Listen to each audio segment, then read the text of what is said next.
Settle down, class. Today we will be learning about the Newton's three laws of motion. Why is it called the Newton's laws? It's because Newton created these laws, and we can see his first law states that an object at rest stays at rest while an object in motion stays in motion. It is a natural tendency for objects to stay in motion or stay at rest depending on their area, and this natural tendency is known as inertia.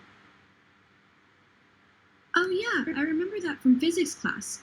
Also, forces are said to be unbalanced when the net forces of an object is zero, and when all the forces add up, the ultimate is zero. Yes, that's actually called the notion of forces. So, when forces end up being unbalanced, the net force is not zero. So we can see that that isn't so hard, is it? So the first law basically states that an unbalanced force will accelerate an object, changing its speed, direction, or both. So what about the second law? To summarize the first law, it is essentially like if a bicycle or car keeps moving unless the rider or driver applies a physical frictional force to stop it.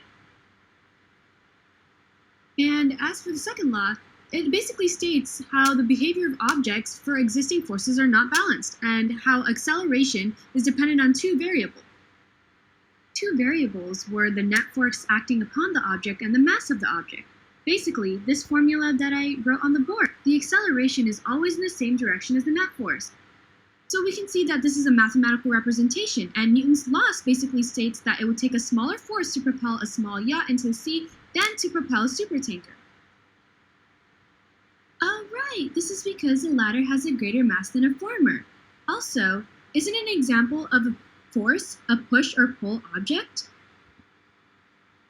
Right, there must be an object that is being pushed and one that's doing the pushing. And according to the third law, whenever objects interact with each other, they exert forces on each other. The two types of forces are action and reaction forces, and friction is a type of reaction force. So according to the third law, for every action, there is an equal and opposite reaction. Oh yeah, forces come in pairs, action and reaction force pairs. So without the ground's frictional force, a person is unable to walk on the ground. Great job, everyone! You seem to have been getting this perfectly and understand the Newton's three laws of motion. Thank you so much for being here and learning. Thank you so much.